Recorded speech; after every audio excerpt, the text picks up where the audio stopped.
接下来我们要持续来关心到的是张幼霞这一次的落马真相，我们就在节目上会来做一个比较深入的分析。连红二代也没有免死金牌了，赶快来看到是解放军内部的一个最新的震撼弹，就是这2位了，包括了中共中央军委副主席张幼霞跟联合参谋部的参谋长刘振立2个人，因为在这边涉嫌严重的违纪违法，遭到立案审查做调查。那么我们看到解放军报是怎么样做形容了，他特别形容到了他们严重的违法，包括了5个严重哦，像是违纪违法、破坏政治纪律，还有损害军队形象、备战打仗等等，所以遭到调查。更关键的是，其实有2句话，他说呢，在党纪国法面前，身份是没有豁免权的，就算你过去有功劳，也不是抵罪券哦。那么这次落马的张幼霞，大家会很惊讶的原因，就是因为他的身份、他的背景非常的不凡。他除了是红二代，是开国上将张宗逊之子之外，张幼霞更被视为是根正苗红哦，他的这个红二代背景，而且呢，他还是第20届的中央军委副主席，地位之高。外界流传2个人落马的原因，除了说现在传出来的种种原因之外，其实外媒也做了非常多的报道，特别提到说有涉及到像是间谍案，给美国一些情报，或者是兵变。但是呢，张幼霞我们刚刚讲了嘛，他的地位之高，还有解放军2把手的称号，真的有可能这样子做吗？特别请教大使怎么看？其实这个中国大陆官方对于张幼霞这次的这个落马哈，他提了5点，大家都是严重的啊。当然，解放军报讲的是比较简单的。那事实上，军方的发言人讲的是比较详细的，一共5点。那这里面没有很明确讲到是贪腐，没有提到贪腐这2个字。可是呢，是严重违纪违法。这里面呢，就是说，我觉得5个严重里面，第2个严重啊，听起来真的是蛮严重的。为什么呢？他说严重践大破坏军委主席负责制。军委主席负责制，也就是说啊，中央军委由主席负责。那张幼霞是副主席。所以你对于主席的这个你的这个服从性，或者说你在政见上有没有特别的坚持啊？让怎么讲呢？让主席很难做裁决。那这个第2点讲完，讲第3点啊，他说严重助长党内严重助长影响党对军队绝对领导，危害党的执政根基及政治及腐败问题。这边提到了腐败问题。那这里面就变成了就是说中国大陆的建军思想从一开始就是什么？党指挥枪，枪不能指挥党，也就是政治指导军事，军队军事是要达成政治目标的。那所以军队要对政治绝对服从，不能够因为你从所谓的全军事观点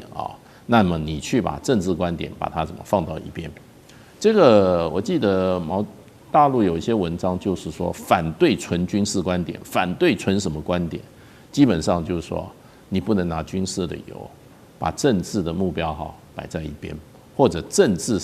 指导摆在一边。所以我看了这几个其实是蛮严重的。是，那这个也就是变成就是一般到了这个位置来的这个尤其解放军从真正解放军基层做起来的这些将领来讲这些是蛮严重的。因为你到了最上层的，你已经不是带兵打仗了，你是要服从党最高的政治方针，要不然你不军队都成山头了，对不对？都照军队的想法来做事的话，那军队有的时候是我们从中国的历史上，古今中外历史上，那个对于整个国家的这个运作会变成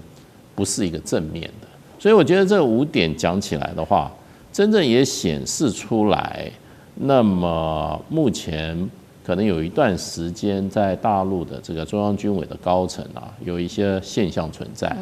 那这些现象就造成了那张幼霞跟刘振立是中央军委的委员嘛，中央军委委员那的落马那所以我觉得就是说，以目前我觉得大陆的政治风气就是很清楚，政治文化很清楚。第一个就是说贪腐你不能碰，贪腐没有上限啊，打贪没有上限，不是只打苍蝇、老虎啊、狮子啊，甚至赤红、赤凤啊，照样一律都打，没有位阶的问题。第二个就是说这个基本原则，尤其在军委会来讲的话，就是党指挥枪，政治是高于军事，军事思想要附着于政治思想之下的。那么这个大陆的讲法就是军队解放军是党达成政治任务的这个忠诚的骨干，那这个是一个原则。如果这个原则出现问题的话，真的是没有上限的不会说当然不是说无限上纲，可是呢，不管职位再高，不管职位再重要，还是在这2个大原则之下、大的纪律之下，那是没有办法过关的。是，好，所以我们也要看到说，那2位高官现在落马，对于说这个军委人数现在骤减，会不会接下来冲击到枪杆子政权？等一下请上志哥带我们看。我们先来回顾一下，其实从2022年的第20届中央军委成立以来，本来应该是有7个人的领导班子，实际上呢，现在其实只剩下2个人了，包括了习近平跟张升明2个人。那画面上 CG 我们也可以看到，我们整理出的一系列从2025年6月开始，各个委员进行的，不管是党的开除、军籍，或者是立案调查，当中包括了李尚福、苗华、何卫东、刘振立到张又侠等等的人。那外界有解读说，现在军委人数变少了，有2个解读，一个解读是说，代表说习近平未来的权力也高度集中了；另外一个解读是权力不稳。那上次哥又怎么看？现在所有在外面传说对于习近平在军事方面的权力不稳的，大家基本上都是像法轮功一些外围的宣传组织。只要对中国大陆有一些真正了解的人，都知道现在习近平的权力稳如泰山到难以想象。那为什么这样讲？其实特别是这一次连张又侠都能够拿掉或落马。那就显示说，因为张又侠之所以升任，主要就是他跟习近平他们2个人的爸爸当时就一起在打仗的，所以过去在军中的2个人的爸爸都已经世交之好。那么习近平跟张又侠基本上都是可以说小时候在一个大院里头一起成长的，彼此知之甚深所以在这个过程里，最后还是把你自己这个发小拿掉，这必然有一些绝对性的原因。那么除了刚刚其实大使所提到，我认为这里头个人认为最大关键是第一个当然贪腐啦，没有话说。第二个当然其实就是在他们自己的5大的问责，就是说张又侠的这里头最重要的其实就是他干扰了军委主席习近平在军事上的意志。其实我们不得不说，在过去在胡锦涛时代，当时后来在2012年，当时就开始开除掉。就把这些贪腐的又乱搞的这些军委副主席，我想印象最深刻的其实就郭伯雄跟徐才厚，他们那时候架空胡锦涛的严重性，就众所皆知，事后也被验证了。所以这个军权权力再大的时候，这些副手们不要说是他们自己无视于国家领导人，而且他们自己本身一个上将，各位算算他底下有多少中将、少将，一整串怎么讲？大粽子或大葡萄一整趴都是他们同甘的人。现在你端掉一个上将，大概就我私下了解，大概上下超过100人到200人，这些所谓台湾说的中校、上校以上手上有实权人是全部都要拿掉的，因为这个贪腐是一个连带性的东西。所以这就可以知道，不是习近平大权在握，而是习近平下了多大的决心。这样子的魄力到整个军委，过去军委5人7人，乃至到现在只剩他跟张升明，而且张升明是去年才刚上来的，而且众所知道张升明没有打过仗，张升明自始至终不能说是文官，但他自始至终都理解是他就是帮习近平在军中清除贪腐的最关键的人。那么升上来之后。才不到半年期间，张又侠就被弄掉了。而且其实我们都知道，这2天在美国的媒体里头，《华盛顿邮报》就指出，甚至更严重的披露一个秘辛啦。但是现在这个都还没有被验证，就是到底张又侠有没有泄露中国大陆核武器的最关键的数据跟机密？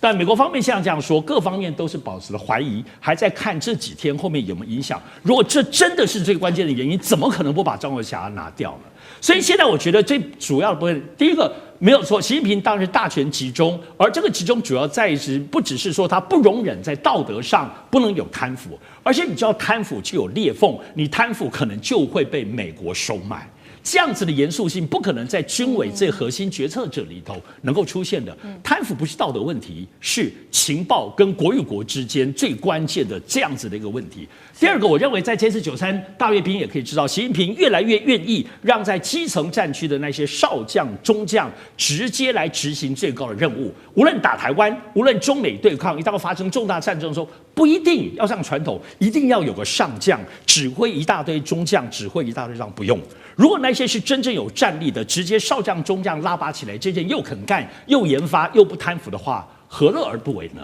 我认为是这次整个大清扫，要把从过去战区改变到现在从人事操守到真正习近平在寻求真正的军事专业、军事人格、效忠忠诚的这样的基本条件，才能够在他身边。好，习近平一方面我们看到在内部自己做军系的一个大清扫，那现在大权在握，那接下来大家也在关心说，接下来对于台海的局势跟这个决策到底会有什么样子的影响？其实有2个说法，第一个是说高层的震动对于台海来说是会降温的，第二个说法是说对于台海来说反而是情势会因此升温。我们先来看降温的说法，代表说解放军的指挥链现在要做怎样全部的一个全盘重整，那对台的军事行动可能就会暂时先放一边，先不要管。第二个事情是说，对台海情势可能会升温，就是因为习近平已经为未来重大行动做了一个比较彻底的清场，那军权现在比较干净了，他反而会在台海上面可以更集中压力。哪一个说法比较有可能？第一个问题请教干哥，那第二个问题也请教干哥，是说有人说呢，张又侠事件会这个削弱解放军战力，但是以台湾的国军为例，其实也有分成5级的代理人制，所以对于解放军来说，到底会不会伤筋动骨？这是第二个问题，请教干哥。好，你看看哈，现在中央军委只剩下张升明跟习近平2位了嘛，军事委员。那你就认为说这个机器就转不动了吗？你错了，完全转得动，根本不用担心这种问题。从那个李尚福就前国防部长啊，还有军委苗华、何卫东等等，陆续中箭下马。我们那时候就一直在看接下来是谁，为什么？这些人都是非常重要的职务，那就是宣布苟合、打仗、外交，这些人都是最重要的成员，一一下马。接下来我们就知道说，今天张又侠可能会沦落到这一天。果然验证了，就代表什么？习近平主席他有一个步骤在做，只是什么时候出手而已。《华尔街日报》这次所披露的，我觉得虽然他说我有凭有据哦。这是以前中核集团总经理顾军他讲的，张又侠涉嫌向美国可能是五角大厦啊，去提供最重要的核武设施的核心计划。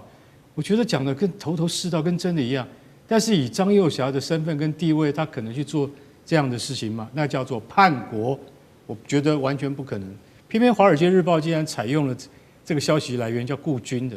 我相信现在很多记者都要去找顾军这个人，